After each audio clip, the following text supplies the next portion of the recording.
Hey everybody, welcome back. My name is Matthew. Thank you for joining. Gonna do a couple videos here on the military.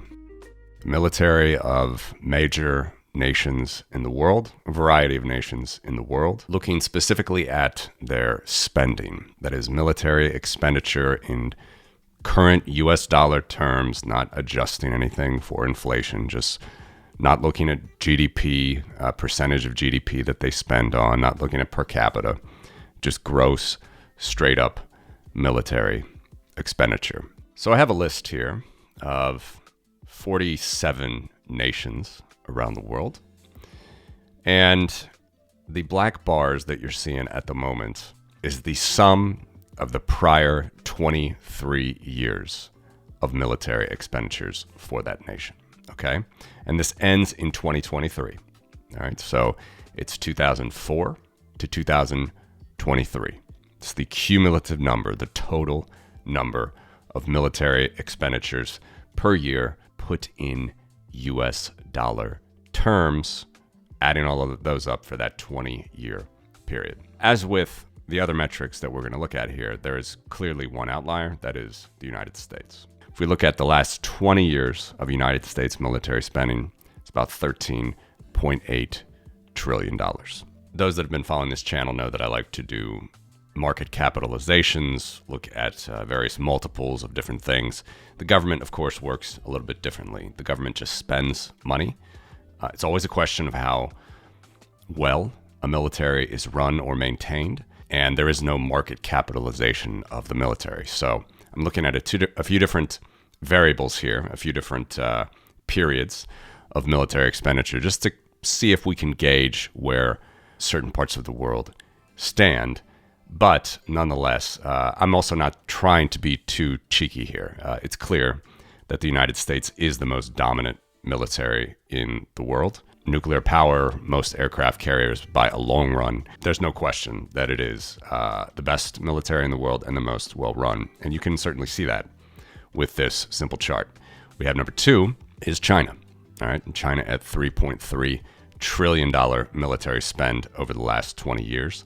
Number 3 is NATO Western European nations. Okay, I've split up NATO between Western Europe and Eastern Europe because I think it's quite important for the discussion about Ukraine, which is coming up. But notice that if you look at all of the Western European countries that we typically think of as Western European, France, Germany, Spain, Italy, Portugal, Luxembourg, Belgium, Netherlands, Norway, Sweden, total all those up, $3.2 trillion, less than China.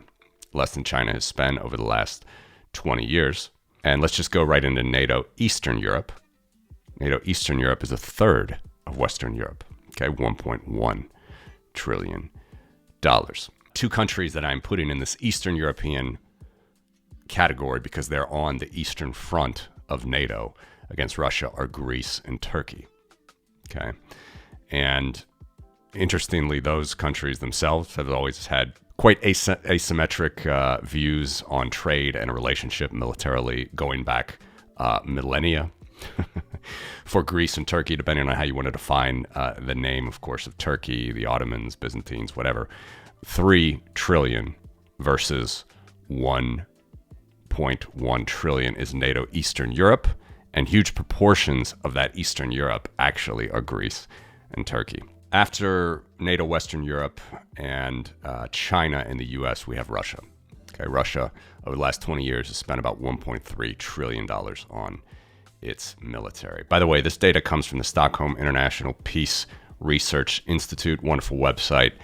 Not too long ago, they released the data for 2023. It's all there available publicly on their website. I'm not doing anything fancy. Again, I'm just taking those numbers and trying to analyze them for what we're doing here. So UK, of course, major big historical power in the world, comes after Russia at 1.2, really rounding to 1.3. So they're almost at parity. Russia versus the UK.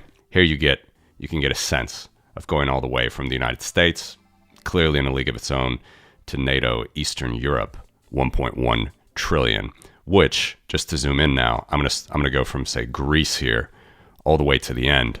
Very, very small. You can only see if we zoom in, right? I mean, these are the 20-year spends.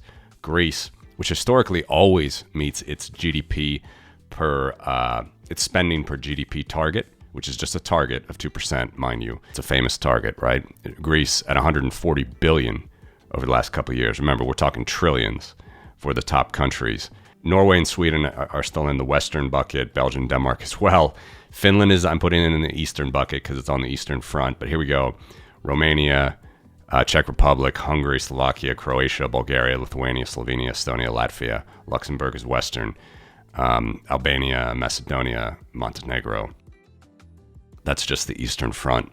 Pretty small, tens of billions or just billions when you get to the Baltics.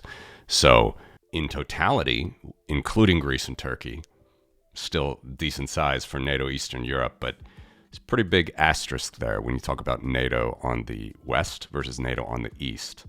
And in the world we live in today, again, no one in NATO is talking about invading Russia. Russia is invading other nations. They've invaded Ukraine. And so, of course, Eastern European NATO nations are worried. Just to round down the list a little bit here, you may or may not have known Saudi Arabia, obviously a large military power here. Next on the list at 1.1 trillion over the last 20 years in spending, larger than India with about $1 trillion. Okay, so Saudi Arabia is a much smaller economy than India is, so punching well above its weight there. Then you have France, Japan, tenuous situation for them at the moment, Germany, all around $1 trillion, little under $1 trillion here with Germany. And then we have South Korea. South Korea is about $700 billion. I will come back to them with North Korea, but just to say, interestingly, North Korea is a nuclear nation, sort of as wild and crazy as a regime that is. The North Koreans are spending, actually, on paper, a fraction of what the South Koreans spend, but their army is, on paper, much bigger. 1 million, 1.2 million troops, something like that. That is North Korea, whereas South Korea is smaller. And even though the South Korean budget is larger. So we'll come back to Korea. And we got some other major Western European nations. Australia's in there. We have Brazil showing here at $500 billion over the last 20 years. Okay. And we have Israel.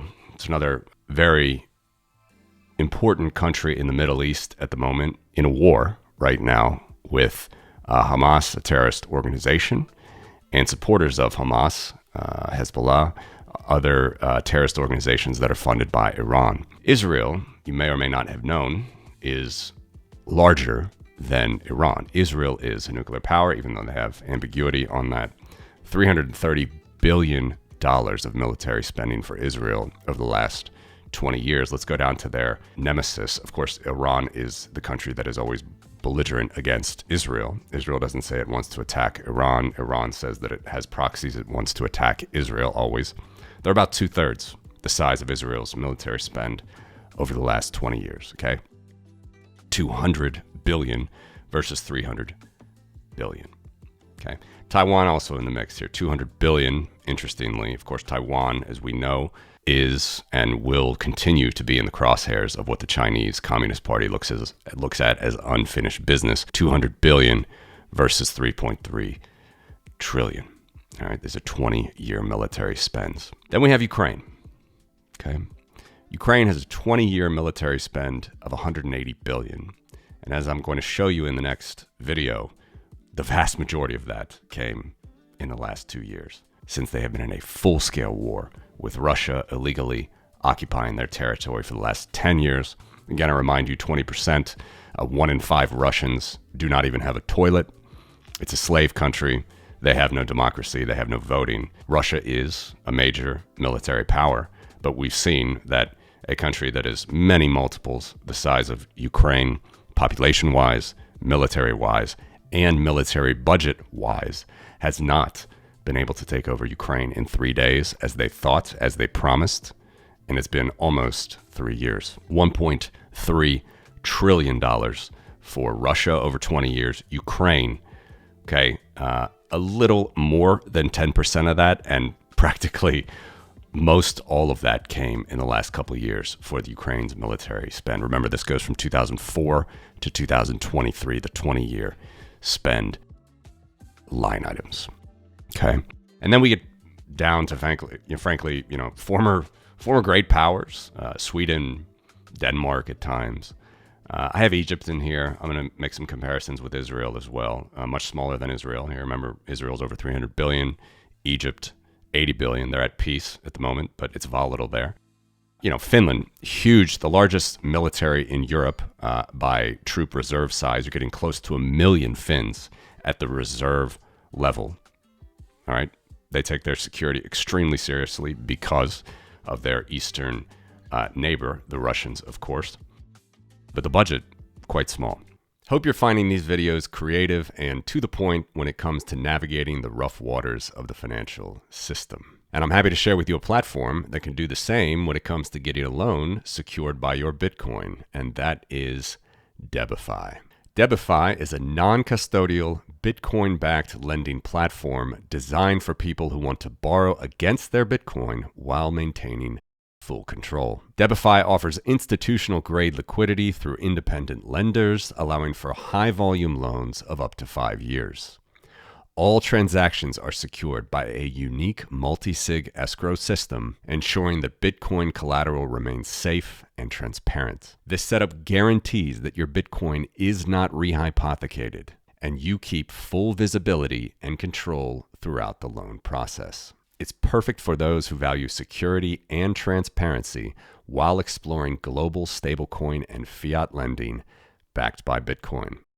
So head on over to debify.com today to get started. So the point of showing all these smaller nations, and those of you know that my heritage comes here from Latvia, less than rounding to $10 billion military spend over the last 20 years. All of these Eastern European countries need the protection of NATO if we're going to go back to just belligerent, wannabe, imperialistic, non-democratic powers that Russia is trying to do with its illegal invasion of Ukraine. That's why for Eastern Europe, having military protection from NATO is so important. And again, Eastern Europeans spend $1.2 trillion over the last 20 years. Huge proportion of that is Greece and Turkey, which frankly are not in the region, tenuous partners at best. Most people are acknowledging that with Turkey at the moment. And the Western European powers, 3 times the spending. Okay, so Eastern Europe will need to rely on them if attacked. And America is obviously the biggest stick that can be carried around the world anywhere, nearly $14 trillion over the last 20 years. It's not the overall point of this video and all of these videos, but of course I do have to mention what is perhaps the elephant in the room with some of these things when you talk about military expenditure, is that it's not always, again, about expenditure. We're looking at this through the lens of expenditure, but of course, what is a country I have here with an asterisk on this table of 47 nations? Afghanistan. All right, their 20-year spend was $4 billion. And by the way, this is the allied version of Afghanistan, which the United States has been working with over the last 20 years. $4 billion, okay? United States, about a little less than 14 trillion. All right, that is 778 billion dollars. 13,800 billion versus 4 billion, of which that 4 billion is mostly the United States' ally. The Taliban, after taking over, they haven't reported since 2021, so that doesn't even include that. And who knows what weapons they were getting from Iran and what was the value of that. But certainly over the last 20 years, presumably was not even 4 billion. And of course, we know that a lot of the kit was left there during the fairly disastrous withdrawal from Afghanistan by the United States. So of course, have to mention this. And this was the same scenario as happened with the Soviets in Afghanistan, who spent 10 years. The United States spent 20 years in Afghanistan. And if a geo-locale is wild, as it is in the case of Afghanistan, mountainous, the terrain extremely hard to navigate, technology limited, and frankly, just if the people don't want to be a part of your team. Again, I'm not trying to make this video political here with the United States and Afghanistan, you really did have a Godzilla versus Bambi moment with the United States and Afghanistan, and the United States as Godzilla lost. I'm using these terms Godzilla versus Bambi very purposefully, and we're going to revisit that in the next couple videos. Thanks for watching.